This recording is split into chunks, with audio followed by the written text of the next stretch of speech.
Merci beaucoup. Si nous pouvons rester debout pour directement entamer l'hymne national. Et donc notre camarade Chidi va nous aider pour nous accompagner avec l'hymne national.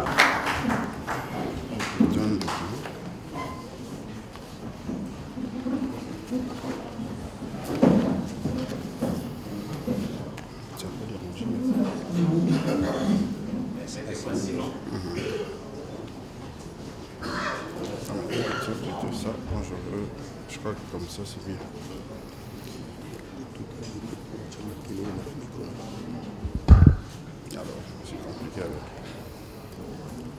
Mesdames et messieurs de la presse, chers camarades militantes et militants du Nouvel Élan, chers compatriotes, le Nouvel Élan a le réel plaisir de vous accueillir ce matin dans ce beau cadre du CEPAS à l'occasion de sa communication sur l'actualité politique du pays. Mesdames et messieurs de la presse, comme vous le savez, l'actualité politique de notre pays est dominée notamment par la situation sécuritaire du pays en général et celle de la partie est de la République démocratique du Congo en particulier. 2. La situation socio-économique de nos populations. Et enfin 3. La question qui divise l'opinion au sujet de la révision ou du changement de la constitution de notre pays. Mesdames et messieurs de la presse, sur le plan sécuritaire, la partie est de notre pays continue à faire l'objet de la fragilisation par différents assauts de forces négatives qui ne cessent de massacrer nos compatriotes et d'envahir nos territoires pour y tirer des dividendes ainsi qu'exploiter et piller nos richesses minières. Cette stratégie de déstabilisation de la RDC dans sa partie Est est appuyée malheureusement par certaines puissances au niveau international qui se liguent et se cachent derrière les pays frontaliers dont le Rwanda et l'Ouganda. Face à cette tragédie qui date de plus de 30 ans et qui nous a fait perdre plus de 10 millions de nos compatriotes, le Nouvel Élan réitère la position de son leader Adolphe Muzito, faite en date du 23 décembre 2019, à savoir, premièrement, faire la guerre au Rwanda et tous les autres pays agresseurs. Deuxièmement, construire un mur de séparation entre la RDC et les pays agresseurs. Le Nouvel Élan promet de mobiliser nos populations pour continuer à dénoncer ces complots pour le pillage de nos richesses et invite ces dernières à s'unir pour barrer la route à ces projets funestes. 2. Concernant la situation socio-économique de notre peuple, le Nouvel Élan constate qu'elle reste précaire en dépit des avancées et performances enregistrées au cours de 16 dernières années avec l'augmentation du budget de l'État en ressources propres allant de 1 à 10 milliards de dollars américains entre 2007 et 2022.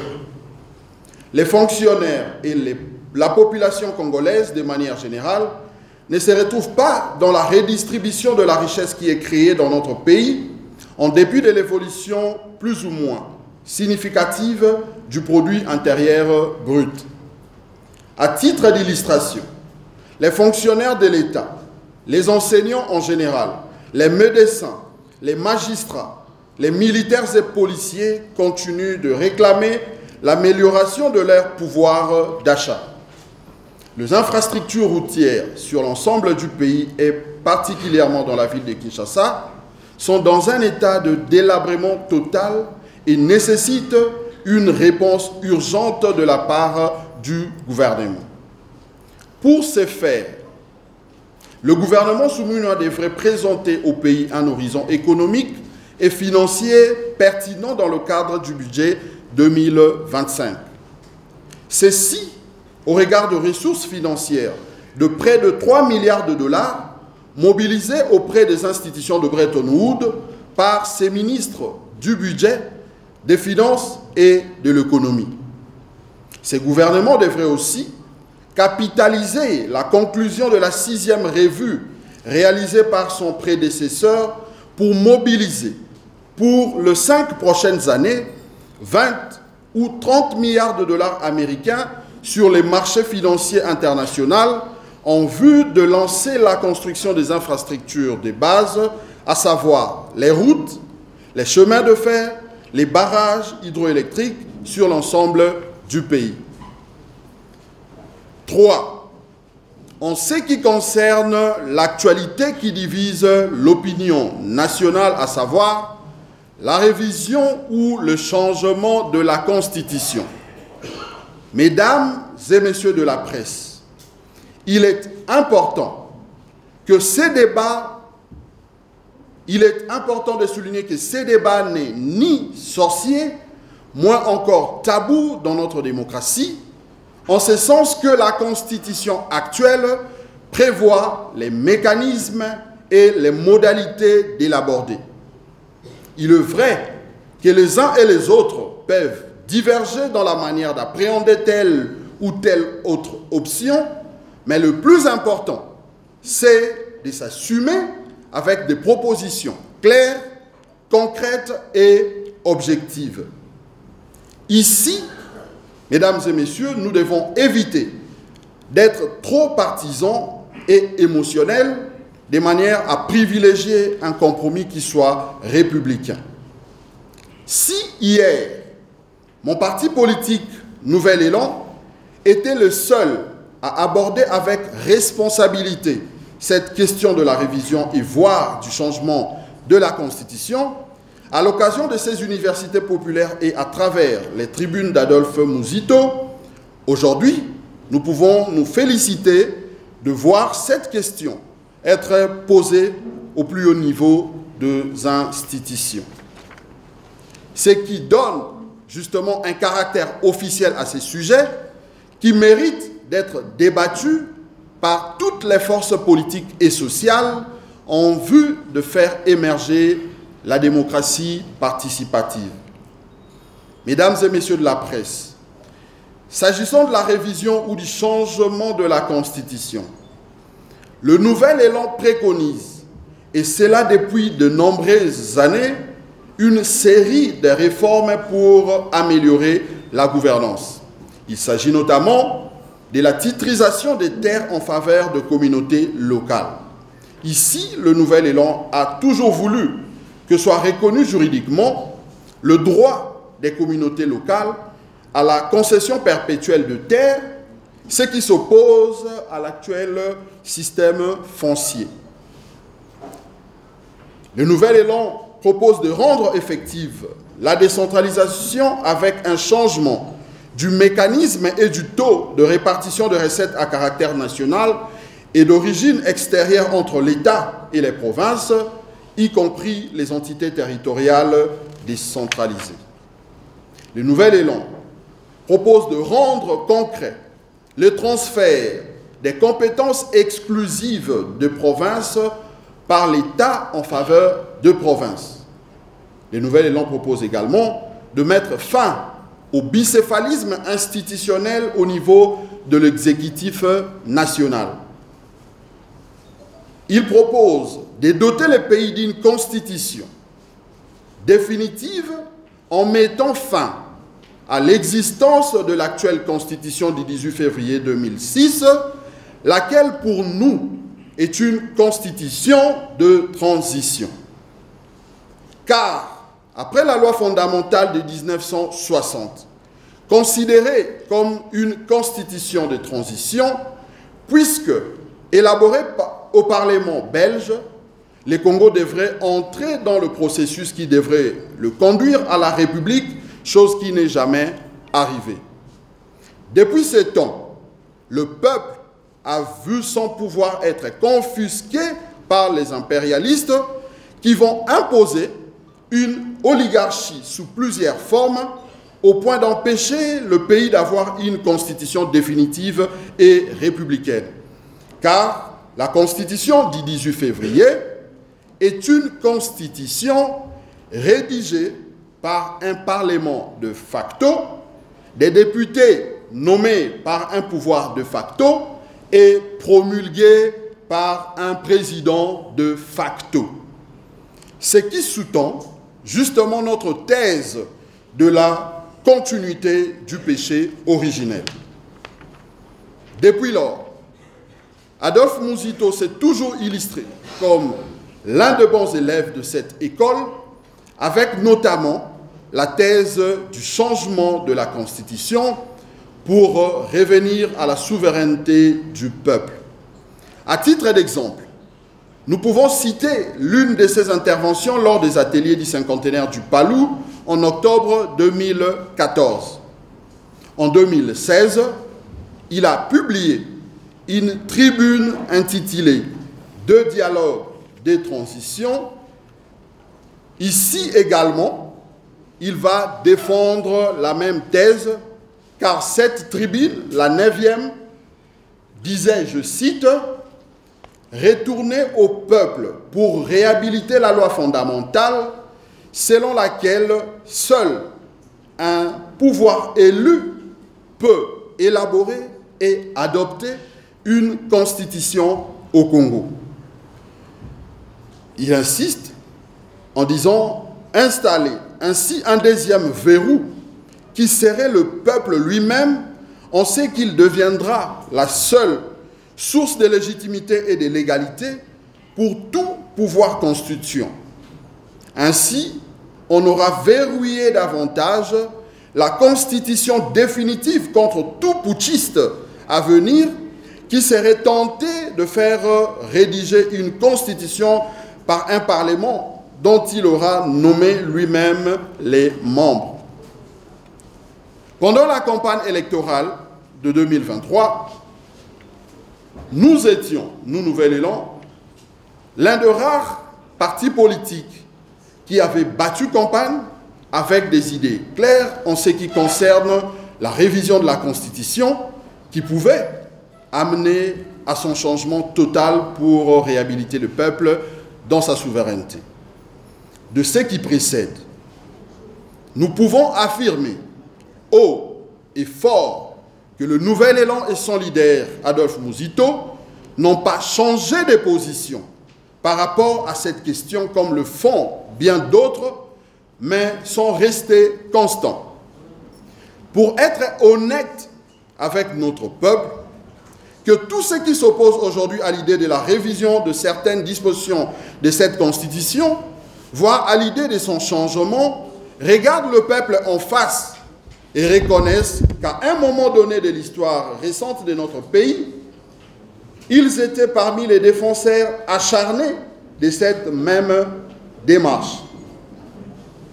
Alors, arrêtons de manipuler notre peuple, mais plutôt débattons en toute responsabilité autour des évidences au risque de promouvoir un déni de démocratie. C'est à ce titre que le Nouvel Élan et son leader Adolphe Mouzito saluent l'idée du chef de l'État de mettre en place une commission représentative de toutes les forces politiques et sociales pour traiter de cette question. Cependant, le Nouvel Élan et son leader proposent que la dite commission soit coordonnée par l'opposition. Mesdames et messieurs de la presse, avant de clore cette communication, nous lançons un vibrant appel à tous les lumumbistes et à celles et ceux qui se reconnaissent dans le combat de nos pères fondateurs de se joindre à nous pour corriger à jamais l'œuvre des impérialistes, je dis le péché originel, qui n'avait pour finalité que de réduire le pouvoir du souverain primaire que notre peuple. Dans une démocratie, le peuple doit être considéré comme l'alpha et l'oméga. Mwinda et Pela, Mwinda et Pela, je vous remercie.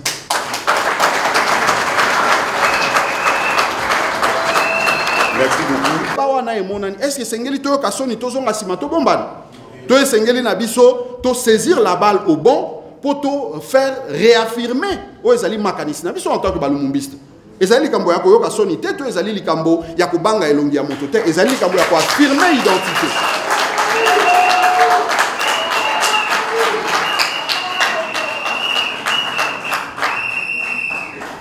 Alors ndeko Moïse 7 sur 7 atuni motuna ya koyeba soki commission autre lobby était signalé à la coordonnée na opposition. Est-ce que tu évites opposition ezali contre Maïwana? Na sekaki mukie pona otali ça été motuna ya ndeko Moïse ezali motuna ya matumboli. Parce que tango lobby opposition ezali lokolo longoli biso na opposition. Nani oyo azali na ndingisa? Nani oyo azali na pouvoir? Nani oyo azali na compétence ya kosala liste ya ba parti oyo basengeli kozala na opposition na ba oyo basengeli kozala na majorité? Ah, c'était une question en français. Merci beaucoup. Donc voilà, je disais que la question de Moïse portait sur la coordination de l'opposition, de la commission que nous avions souhaité le voir être coordonnée par l'opposition. Et il me dit, est-ce que nous ne savons pas que toute l'opposition est contre la démarche?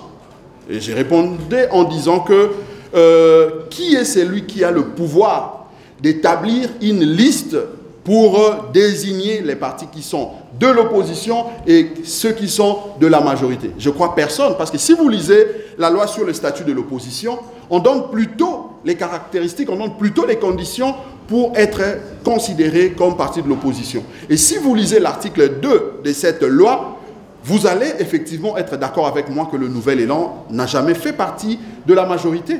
Parce que le Nouvel Élan tel que nous sommes ici, il y a nos cadres, quelques cadres qui sont ici présents, vous pouvez poser la question, ils vous diront qu'on n'a jamais dirigé même pas une rue depuis que le régime Tshisekedi est arrivé. Plus de 6 ans aujourd'hui. Donc le Nouvel Élan s'est toujours battu. Le Nouvel Élan a toujours milité dans l'opposition parce que nous estimons que le salut de notre peuple passe par ces combats que nous menons. Et ces combats ne veulent pas forcément dire que nous devons descendre dans la rue, mais c'est plutôt de défendre nos idées, défendre l'identité de notre peuple avec des propositions aussi concrètes pour faire avancer les choses. Donc ici, moi je pense qu'il y a une frange effectivement de l'opposition qui s'oppose à cette démarche. C'est légitime. Nous, en tant que Nouvel Élan, nous trouvons que c'est légitime parce que nous avions tous voulu que la démocratie soit instaurée, soit installée dans notre pays. Et ce n'est que normal que nous puissions avoir en face ceux qui contestent une démarche et de l'autre côté ceux qui accompagnent ou soutiennent la démarche. Donc nous sommes de ceux qui avions toujours porté ces combats depuis. Et aujourd'hui, comme je l'ai dit, le débat est ouvert, le débat est lancé. Nous y offrons, nous offrons à ces débats pour qu'effectivement nous puissions inviter notre peuple à trancher. Parce que nous, en tant que nationalistes, en tant que lumumbistes également, nous ne pouvons pas rester justement indéfiniment frustrés. Nous devons trouver des réponses à certaines de nos préoccupations, dont la question du péché originel. Et aujourd'hui, puisque le débat est lancé, eh bien, débattons-y. Parlons, faisons des propositions pour trouver le juste milieu. Mais lorsque vous trouvez une frange, un groupe, des amis, un groupe d'opposants qui s'opposent farouchement à la démarche, ça veut dire que les amis ne sont même pas des démocrates. Les amis veulent faire fi de la démocratie, parce que la démocratie voudrait dire qu'en face, vous puissiez avoir des contradicteurs qui ne mettent pas dans la même direction que vous, et que vous puissiez vous retrouver dans un cadre pour débattre, et que dans ces échanges, dans ces discussions, vous puissiez dégager la synthèse. Et c'est tout ce que le Nouvel Élan veut. Parce que même lorsque nous parlons du changement, lorsque nous parlons du péché originel, nous n'imposons pas ce que nous pensons. Nous n'imposons pas nos idées aux autres, mais nous affirmons nos idées. Quitte aux autres d'affirmer les leurs, et nous allons nous retrouver dans une compétition d'idées pour voir lesquelles des idées vont l'emporter. C'est tout simplement ça. C'est ça la démocratie que nous avions voulu. C'est ça les combats pour lesquels nos pères fondateurs ont donné de leur vie. Et aujourd'hui, nous continuons dans la même démarche. Nous ne pensons pas que nous allons faire marche en arrière. Par contre, nous allons foncer et continuer dans cette même démarche. Alors, Global TV, notre ami voudrait savoir si, dans cette démarche de changement, est-ce que nous pouvons ici dire que nous allons nous retrouver du côté de l'Union sacrée pour signer sa charte? Je crois que j'ai répondu à cette question. Ici, la démarche du Nouvel Élan n'est pas une démarche personnelle, n'est pas une démarche partisane, c'est plutôt une démarche républicaine. Parce que nous l'avions dit, même lorsque nous parlons de l'opposition qui doit coordonner cette commission, l'opposition est plurielle. Il y a plusieurs partis de l'opposition. N'est-ce pas que quelques jours passés ici, il y a certains amis de l'opposition qui réclamaient qu'il y ait dialogue? Mais dans ces dialogues, n'est-ce pas qu'il peut-être, il se peut que ces débats de la Constitution aient lieu pour que nous puissions en tirer les conséquences? Donc, lorsque nous parlons de la commission, eh bien, le Nouvel Élan ne voit pas ses intérêts à lui comme parti politique. La preuve, c'est qu'aujourd'hui, quand nous parlons de cette question, nous évoquons nos pères fondateurs. Nous avons même lancé ici, solennellement, l'appel à tous les lumumbistes de nous rejoindre pour que nous puissions défendre cette cause juste et nette, parce que ce n'est pas la nôtre. C'est la cause, c'est les combats de pères fondateurs. Les pères fondateurs nous ont légué ces combats, cette lutte, et nous pensons qu'en tant que des bons élèves, nous devons poursuivre, nous devons continuer dans cette logique, dans cette démarche. Merci. Voilà, nous passons à la deuxième série de questions-réponses.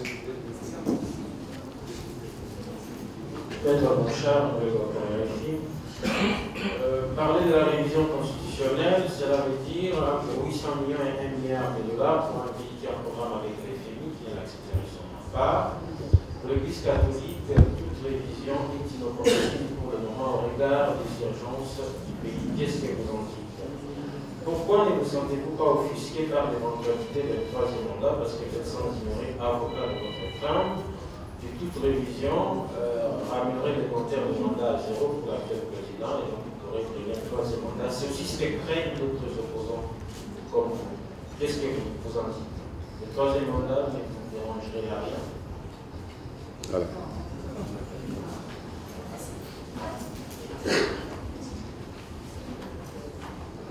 Merci, c'est le fils Kazaldi et TV. Je vais compléter mon confrère.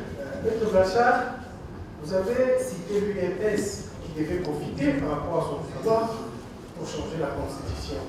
Et vous avez l'accompagné parce que c'était depuis vos pères fondateurs, c'était déjà l'initiative. Est-ce que vous ne craignez pas que l'article 220 soit touché? Ça, c'est la première question, parce que la mientie, le troisième mandat, c'est ça le vrai combat pour tout le monde. Si aujourd'hui, Tshisekedi est arrivé à vous convaincre pour le troisième mandat, est-ce que ça serait un péché? Merci.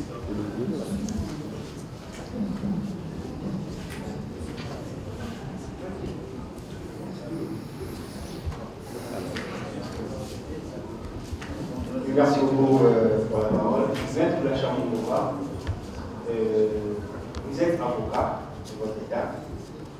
Est-ce que vous pouvez nous dire les articles, combien d'articles d'abord posent problème dans l'actuelle Constitution? Vous pouvez nous dire ces articles qui posent problème et pourquoi pas ne pas les élaguer en lieu de place de prôner peut-être le changement, comme l'a dit les deux prédécesseurs, avec la possibilité pour Joseph Kabila d'intervenir au pouvoir. Le nouvel élan est d'accord pour ça. Merci.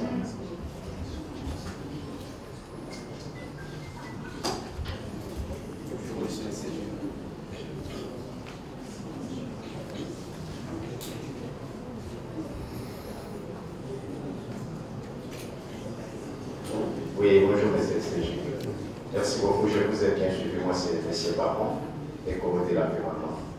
Je vous ai bien suivi, cher au que vous l'avez dit tout à l'heure, devant le mise ensemble de tous les journalistes. Et moi, ma crainte est ceci. Est-ce que vous ne voyez pas qu'il y a un piège que le pouvoir en place est en train d'étaler au sein de vous, de l'opposition? Parce que quand vous allez accepter de tomber dans l'air, il y aura déjà des crisements qui vont encore se glisser pour que les chefs d'État fassent un mandat. Est-ce que vous aviez librement la Constitution et d'expliquer aussi à nos frères et sœurs qui sont à l'intérieur, parce que les gens ignorent que non, peut-être le peuple congolais, c'est ceux qui sont ici à Kinshasa. Mais au contraire, le peuple congolais a ses acquis sociaux à l'intérieur. Parce que c'est là aussi, et vote aussi. Nos mamans là qui sont au marché, qui font des champs. Et aussi, on doit déconnaître aussi tout ce qui se passe. Est-ce que vous avez eu le temps aussi de les expliquer aussi à ces procédures que vous êtes en train de faire? Je vous remercie. La dame là.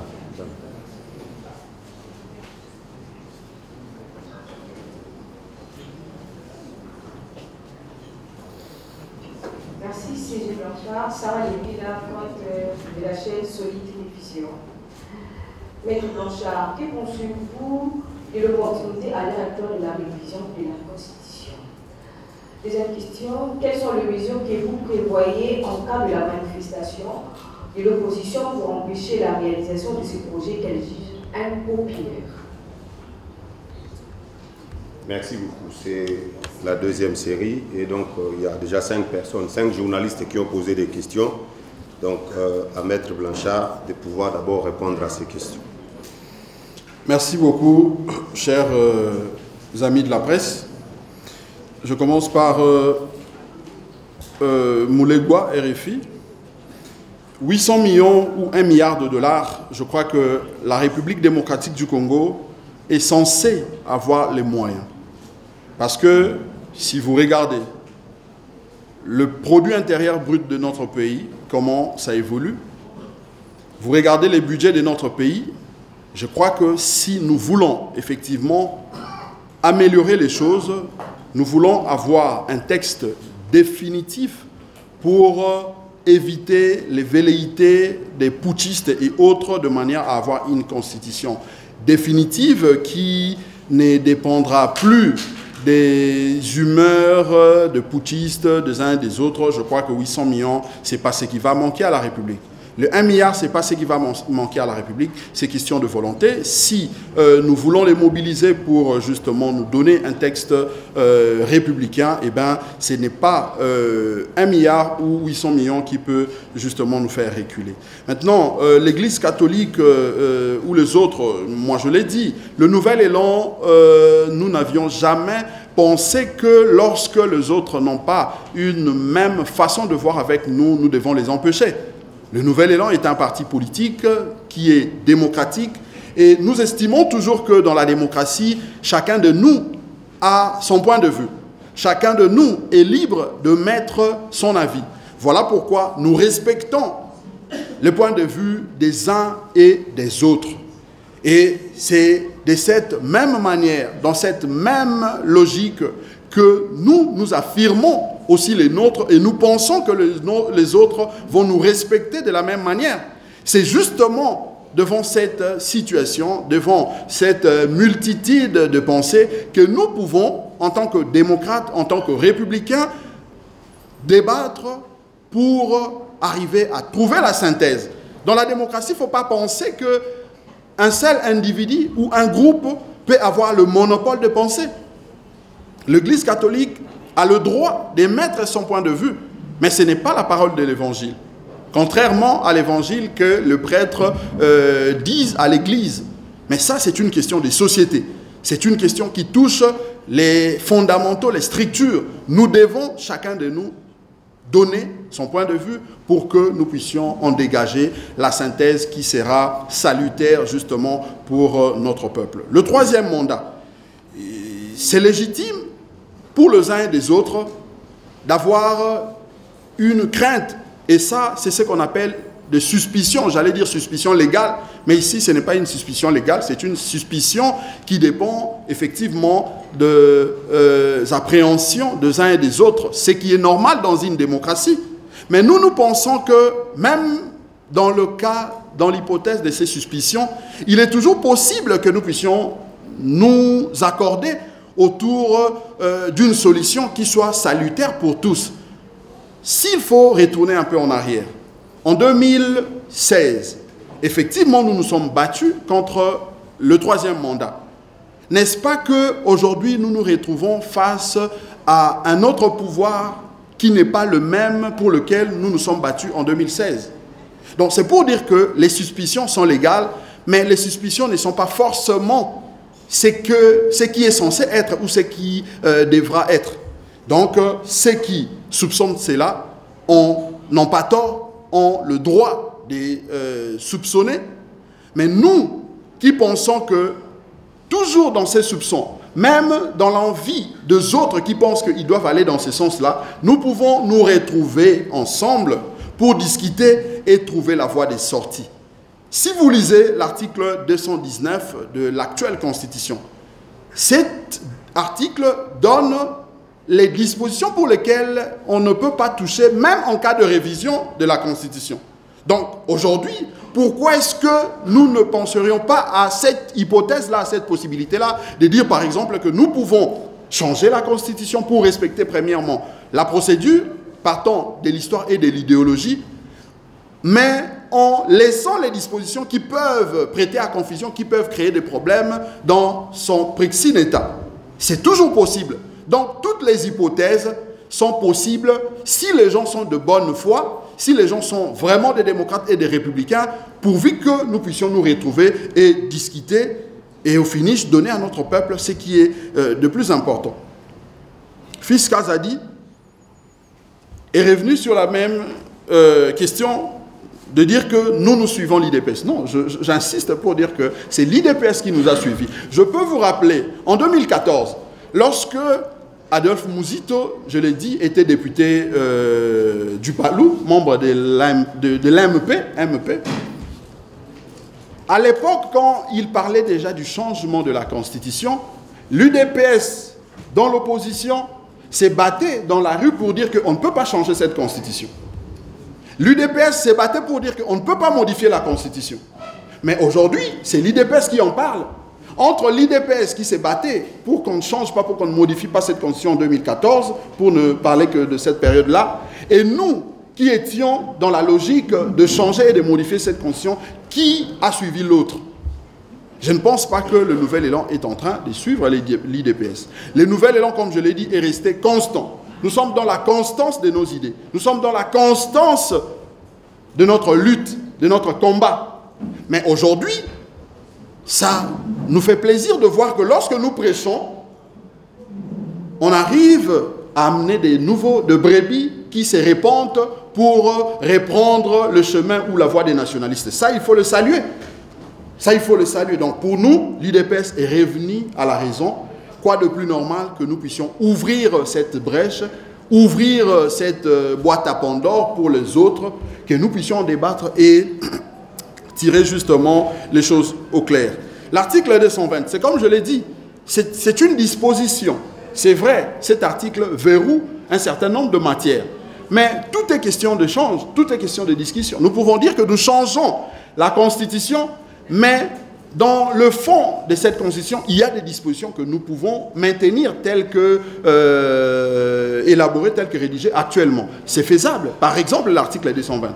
Il est possible que nous puissions arriver à cette conclusion-là. Mais ce n'est pas forcément ce que nous pensons, mais nous disons qu'il est possible que nous puissions, dans le cadre des échanges, arriver justement à cette synthèse parce qu'il y a l'article 220, mais aussi l'article 70. Donc il est possible que nous puissions trouver un compromis par rapport à cette disposition. Même la personne du chef de l'État, M. Félix Tshisekedi, il est possible que nous puissions trouver un compromis. En politique, il ne faut jamais avoir peur du débat. Il ne faut jamais avoir peur de porter ses idées. Mais plutôt, il faut s'asseoir en toute responsabilité avec les autres pour que nous puissions voir ce qui est faisable, ce qui sera bon pour l'intérêt de la République, pour notre peuple. Les articles qui posent problème. Exact. Les articles qui posent problème. Je crois que ici, nous n'allons pas vous étaler toutes les dispositions qui posent problème, mais nous partons justement de la philosophie, des grandes lignes de la pensée du Nouvel Élan. Nous vous avons dit ici, par exemple, que nous devons changer, parce que pour nous pensons que nous devons revoir le système foncier de notre pays, parce que le combat de Nouvel Élan, c'est d'associer les populations locales à la démarche, justement, qui consiste à leur donner le droit des terres. Et ça demande justement à ce que nous puissions toucher les dispositions constitutionnelles et entrer à cette dire, ou à cette matière qui renvoie justement au droit foncier. Je peux vous parler de la décentralisation. Nous l'avions dit ici, il y a des dispositions justement qui nécessitent à ce que nous puissions les toucher, parce que pour nous, nous pensons que la décentralisation n'est pas effective telle que voulue par l'actuelle Constitution.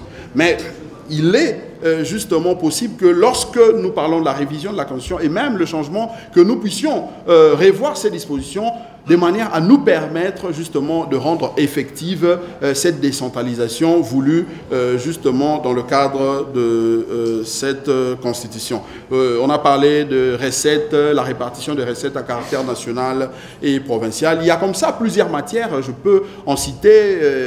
Nous avions parlé du bicéphalisme au niveau de l'exécutif national. Ça aussi, d'ailleurs, lorsque nous en parlons, c'est parce que notre leader, Adolphe Muzito, est un ancien Premier ministre.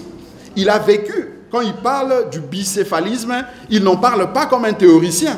Il en parle comme quelqu'un qui a palpé, qui a exercé les pouvoirs, et il en connaît quelque chose. Il a vécu ce qu'à l'époque, il appelait déjà le gouvernement parallèle. Est-ce que devons-nous continuer? Parce que les réformes, c'est la résultante des expériences vécues. Et Adolphe Muzito, ici, en tant qu'ancien Premier ministre, il a vécu justement cette cohabitation-là, en d'autres termes, ce bicéphalisme-là. Et aujourd'hui, lorsque nous en parlons, nous avons les éléments. Nous avons les éléments, nous n'en parlons pas parce qu'il faut plaire à X ou Y personne. Alors, un piège pour le glissement. Oui, je crois que ça revient même par rapport au mandat. Donc, le piège, parce qu'en politique, il faut toujours se dire que les uns et les autres viennent avec des stratagèmes, avec des idées pour effectivement essayer de piéger tout ça. Mais on dit toujours qu'il est possible, comme je l'ai dit, dans une démocratie, que nous puissions réussir à convaincre ceux qui ne regardaient pas dans la même direction que nous pour qu'ils reviennent à la raison. Donc, si nous pensons que nous avons des bonnes idées, et que par la manière de le présenter, la manière de l'exposer, nous pouvons réussir à convaincre les autres, pourquoi éviter les débats? Parce que certains amis ne veulent même pas du débat. Ils ne veulent même pas nous dire pourquoi est-ce qu'ils sont contre, par exemple, la révision. Pourquoi est-ce qu'ils sont contre le changement de la Constitution? L'argument majeur, c'est le troisième mandat. C'est légitime. Mais est-ce que ces troisième mandats-là, y a-t-il pas possibilité de les contourner? Parce que s'il y a de vraies questions qui dérangent par rapport à cette question, nous n'allons pas les éviter, nous n'allons pas éviter d'en parler, d'en débattre, parce que simplement, nous voulons éviter le troisième mandat. Non, le troisième mandat, la suspicion est légitime et normale, et nous les concédons. Mais nous disons que nous pouvons aller dans le sens de la révision ou du changement, tout en trouvant des mécanismes pour éviter justement de questions ou des dispositions qui fâchent. L'opportunité. Ben, moi, je ne sais pas. L'opportunité, déjà, si vous lisez la Constitution, vous verrez, en tout cas, vous ne trouverez nulle part une disposition qui parle de l'opportunité du changement. À part le fait que l'article 200... si ma mémoire ne me trahit pas, 214, qui parle de la révision qui ne doit pas 219, qui ne doit pas intervenir pendant la période de guerre ou l'état de siège. Mais l'opportunité, si nous pensons qu'aujourd'hui il n'y a pas d'opportunité, et à quel moment allons-nous trouver de l'opportunité?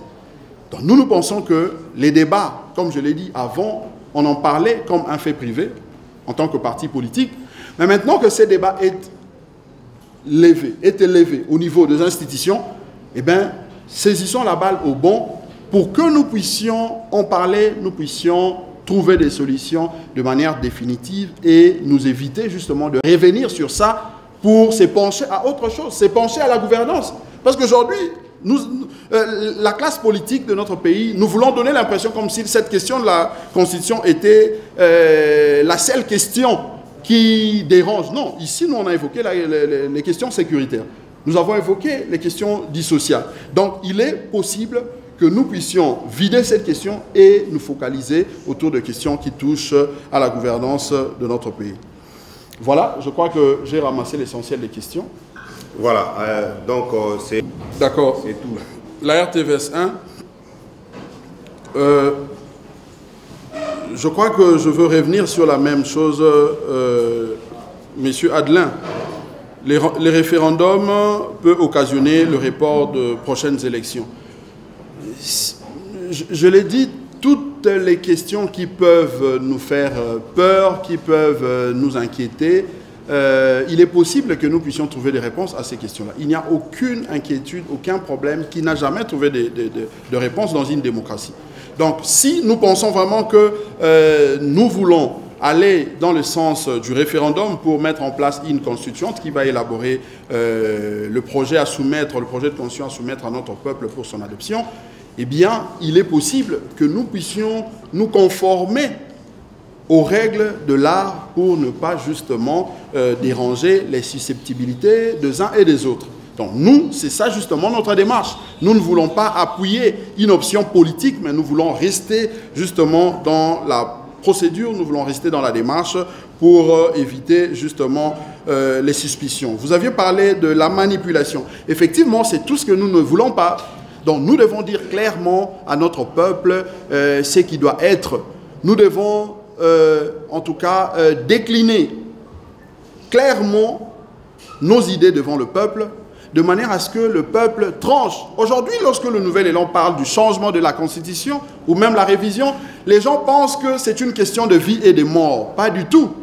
Le Nouvel Élan en tant que démocrate, aujourd'hui, si le peuple estime que c'est pas maintenant, on ne peut pas en parler maintenant, et qu'il vote pour autre chose que le changement, le Nouvel Élan va s'incliner parce que nous sommes des démocrates. Aujourd'hui déjà, puisque nous sommes gouvernés par l'actuelle constitution de 2006.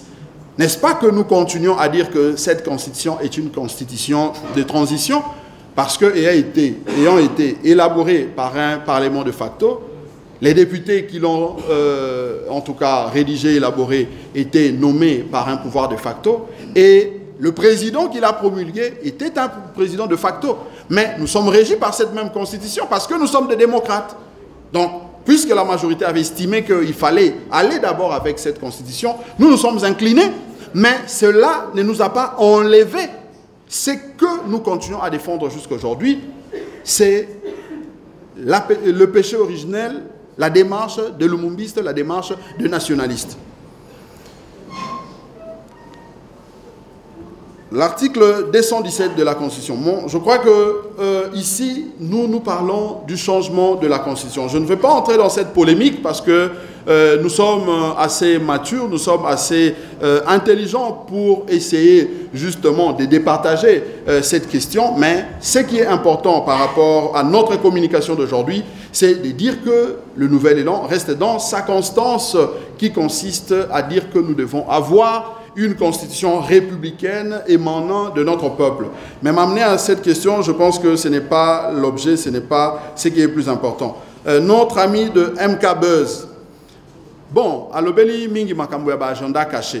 Nalobaki yangoawa na politique, surtout ba politique ya mboka na biso, ba meseni si biso effectivement ya kozala na moi maele mabe, moi makanisi ya kobombana, yango moni biso na Adolphe Muzito biso na Nouvel Élan tolingaka ko bomba oyo ezali makanisi ya biso te soki otali la plupart ya bitumba oyo tozali ko bundela makanisi oyo tozali ko bundela yango wana nde mwana mboka Adolphe Muzito atia yango na babuku na ye oyo tobengi ba tribune ezali pona kotalisa ete biso tozali bato oyo tokendaka na nyamu te tozali bato oyo tobombanaka te na sima ya makanisi na biso. Makanisi na biso par rapport à changement de la constitution, totali sibino yango awa. Tolobi yango polele. Makanisi pe ceux qui pona o etali révision, totali si ba disposition o biso to bandi ete esengeli to réviser. Mais koloba ete nyamu makambo ya kobomba na ezali effectivement ba ebazali na nzela wana ba ebazali ko banza ete na sima ya makambo etali mobeko likonzi oyo bango bakoki ko bomba na po ete baya na ba agenda na bango caché esengeli bami bimisanga oyo na peuple soki pe bami bimisite peuple na biso ayeba kotala bango na bilongi parce que ndenge na lobiawa ba ebaloba ki lobi to changer constitution lelo ba bongwani peuple akomi ko bimisa bango na etando ike ba ebaloba ki ete sengeli to modifier constitution lelo ba bongwani peuple akomi ko bimisa bango na etando ike mais biso maeto zali koloba awa ndenge na talisi ezali maeto loba tolobaka pe tozali kokoba koloba parce que pona biso bitumba pe démarche ezali tozwa constitution oyo ya peuple Oye moko peuple a rédigé pour na ba intérêt na yé moko peuple pe ekokonza yé peuple na mécanisme oye à prévoir. Mais faut pas tokoba na ko imposer peuple mobeko likondi oyo esalemi na lingomba ya bato songolo oyo peuple azali komi retrouver na yango te pe to banza ete maewana ekoleka bongo sous silence sans que ba nationaliste sans que ba lumumbiste tozanga ko bimisa yango lelo oyo tozongeli ko bimisa pona kotalisa solo ete esengeli na biso en tant que peuple souverain oyo tokutaki na souveraineté na biso na 1960 to revendiquer pe to s'approprier souveraineté na biso en commençant par le texte oyo ezali ko kamba biso oyo ezali ko organiser bokambi na kati na ekolo Congo. Je vous remercie. Voilà, merci beaucoup. Nous allons demander au secrétaire exécutif national. Secrétaire exécutif national et à nouvel élan chargé à mobilisation nationale et éducation politique. Nazalipe oyo moko balumumbiste à Palou, Oba Kemba, Tilelo, on nous appelle Gizeng, on appelle Palou, Toboya Angote parce que origine n'habisonde Angouane. Nde Ngaïwana, Nazali, politicien congolais, na kati à nouvel élan.